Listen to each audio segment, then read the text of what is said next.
بسم اللہ الرحمن الرحیم۔ اعتکاف کے حوالے سے بہت سارے لوگوں کے ذہن میں آتا ہے کہ عورتوں کا اعتکاف بیٹھنے کا کیا طریقہ ہے، اور ہماری عورتوں کے بارے کے ذہنوں میں بھی ہوتا ہے، اور پوچھتی بھی رہتے ہیں کہ عورتوں کے حوالے مردوں کا چونکہ عام ہے، اور یہ بہت سارے لوگ اس کو بیان بھی کرتے رہتے ہیں، لیکن جو عورتوں کا ہوتا ہے مسئلہ وہ بہت کم بیان کیا جاتا ہے۔ تو اس حوالے سے کہ عورتیں کیسے اعتکاف میں بیٹھ سکتی ہے، اس کا صحیح طریقہ کیا کار ہے،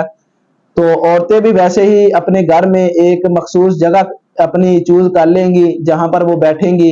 اور لیکن اس میں بہت سارے علماء کا اختلاف بھی ہے کہ عورتیں اعتکاف بیٹھ ہی نہیں سکتی، لیکن جو احناف کا مذہب ہے وہ یہی ہے، وہ کہتے ہیں کہ عورتیں اعتکاف میں بیٹھ سکتی ہیں۔ جو کہتے ہیں کہ عورتیں اعتکاف میں نہیں بیٹھ سکتی، وہ اپنی قرآن پاک سے دلیل دیتے ہیں، وَأَنْتُمْ عَاكِفُونَ فِي الْمَسَاجِدِ، اور علماء احناف کہتے ہیں کہ اعتکاف میں بیٹھ سکتے ہیں، وہ بھی حدیث پاک سے دلیل دیتے ہیں۔ لیکن چونکہ اب ان میں آپس میں اختلاف ہے، تو احناف کا مذہب یہ ہے کہ عورتیں اپنا اعتکاف میں بیٹھ سکتی ہیں، اور اس کا طریقہ کار یہ ہے کہ آپ اپنے گھر میں ایک مخصوص جگہ چوز کر لیں، وہاں پر آپ بیٹھیں،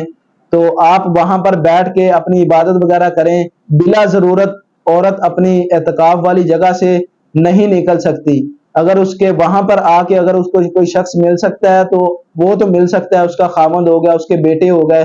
تو لیکن وہ خود باہر جا کے کسی کو مل نہیں سکتی۔ تو اس کے بارے میں بہت سارے اور بھی مسائل ہیں کہ عورتیں اب اگر اعتکاف بیٹھ گئی ہے، گھر میں کوئی کھانے پکانے والا نہیں ہے تو پھر کیا کر سکتی ہے۔ تو اس کے بارے میں بھی یہ ہے کہ اگر کوئی گھر میں کھانا پکانے والا نہیں ہے تو عورت اپنے اعتکاف سے اٹھ کر کھانا بھی بنا سکتی ہے، اس صورت میں جب کوئی نہ ہو، شرعی عذر ہو۔ تو ان تمام مسائل میں یعنی عورت اعتکاف میں بیٹھ سکتی ہے۔ علماء احناف کے نزدیک مسئلہ یہی ہے۔